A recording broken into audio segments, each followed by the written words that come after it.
Hi everyone, in today's video I am going to teach you um how to open an IC Markets trading account in just a few steps. So let's get started.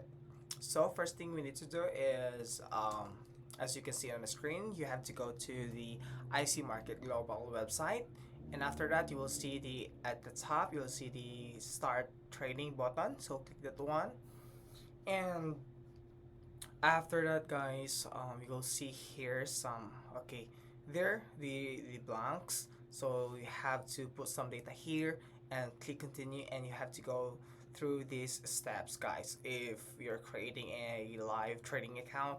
If you also wanted to create a demo account, so it's up to you guys. You can select any of those of these two. Okay, so you can set the, or you can put some data here and click submit, and you'll receive an email and you're good to go. So next is you'll after putting some data there, you'll get some accounts. So here you can choose in the IC Market Global dashboard, you will see the accounts. So go to live accounts. So for me, I already have here.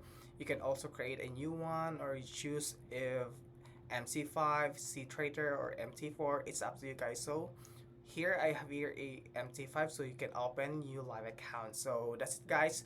You can also, and after that, creating a account, so you can use this one for trading. Okay, that's it guys. So I hope you enjoy and learn from this video, and you enjoy. Please don't forget to like and subscribe for more quick tutorial in IC Markets Global. Thank you.